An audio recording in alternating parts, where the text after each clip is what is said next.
Investigations continue into separate shootings last night, which left 2 dead and 1 in hospital. The Queens College community mourning the loss of a rising star. And remembering the fallen 9. The Bahamas Tonight, the National Report, starts now. Now in HD.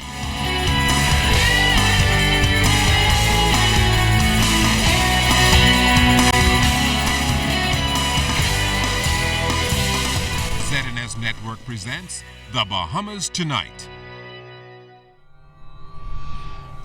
This portion of the news brought to you by BTC Everyday.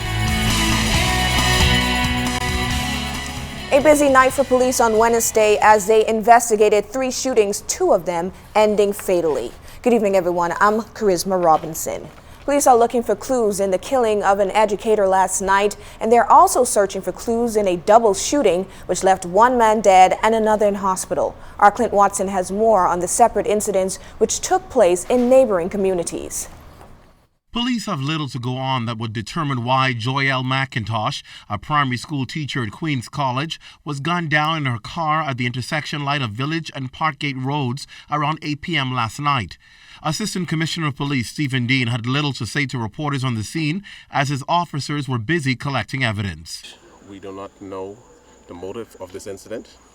We are in the preliminary stages. Our detectives are on the ground conducting an active investigation, talking to people, trying to determine what might have happened. But what we can say, we wish to put a public appeal to anyone who might have been passing in this area around that time, who might have seen the vehicle. Immaterial to how the information might be. It might be a small piece of information, but we need members of the public to assist us now in determining what might have happened here tonight. And I'm sure that as the information unfolds, we'll be able to come back to the media and tell you more details. Well, around 10:30 last night, police also responded to calls of 2 more shootings, this time a short distance away in White's Addition off Kemp Road. When police arrived, ACP Dean says they found one of the men dead and the other shot. He was taken to hospital in stable condition. Again, police on the scene did not have a motive or much to go on with these shootings. And we are also want to put a word out to persons who continue to wreak havoc on our communities, who continue to use firearms. We will continue to pursue you. We'll continue to arrest you. And we'll follow those prolific offenders who constantly, in and out of the system, commit these types of crime. But we will find them. Investigations into both matters continue. Clint Watson, ZNS Network News. Well, the Queens College community is mourning following the tragic death of one of their own. Fern Carey tells us that the victim was described as a rising star at the institution. The whole school is in a state of shock and disbelief. This murder has affected so many lives. Staff and students at Queens College are still coming to grips with the shooting death of grade 4 teacher Joyelle McIntosh. The 40-year-old mother of 2 sons was gunned down in her car at the intersection light of Village and Parkgate roads Wednesday night. School principal Andrea Gibson says McIntosh joined the teaching staff back in 2012 and was a rising star who will be greatly missed. All of us here saw her yesterday and never thought for a moment that that would be the last time she would be walking this campus. We're not going to let this be in vain. She joined the community and engaged in extracurricular activities, worked extremely hard in anything we were doing, our creative arts. She participated in, you would have interviewed the parent of the student. She trained for the spelling bee. She was a dynamic member of staff.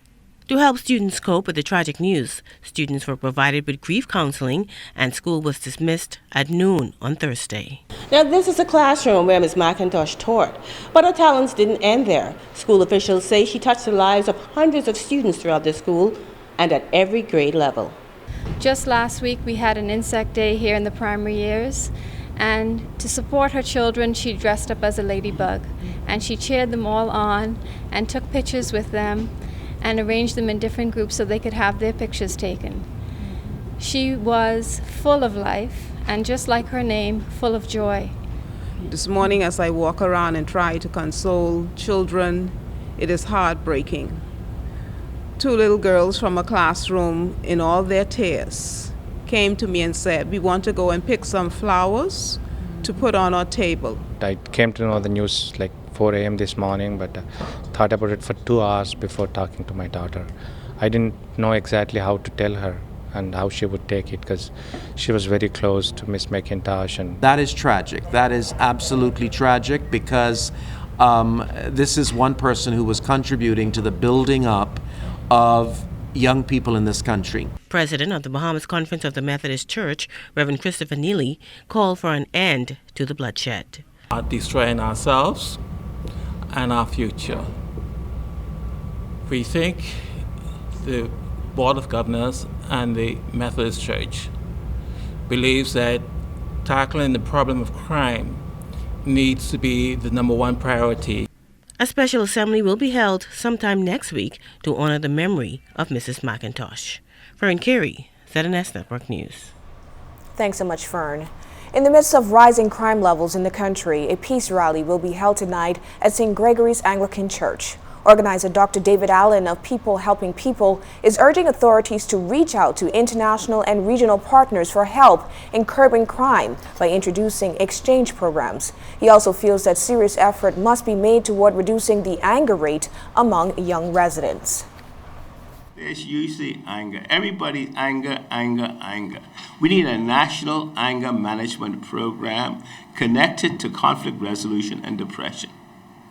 By the year 2025, the leading cause of illness in the world would be depression. I've interviewed guys who've killed, guys who've tried to kill themselves, and do you realize they're not just bad, they're depressed. They've had a socially deprived background. When you have a mean animal or hurt animal, he will hurt you. Hurt people, hurt themselves, and hurt those they love. We can extend this family program. We're up to 400 people a week. Why not make it 1,000 a week? Come and join us. Well, gang violence and bullying is a concern in schools, and that's why educators are hoping to steer the youngsters away from associating with gangs and negative behavior. In light of this, the Department of Rehabilitative Services held a workshop to help students through education and prevention. Carla Palmer has more.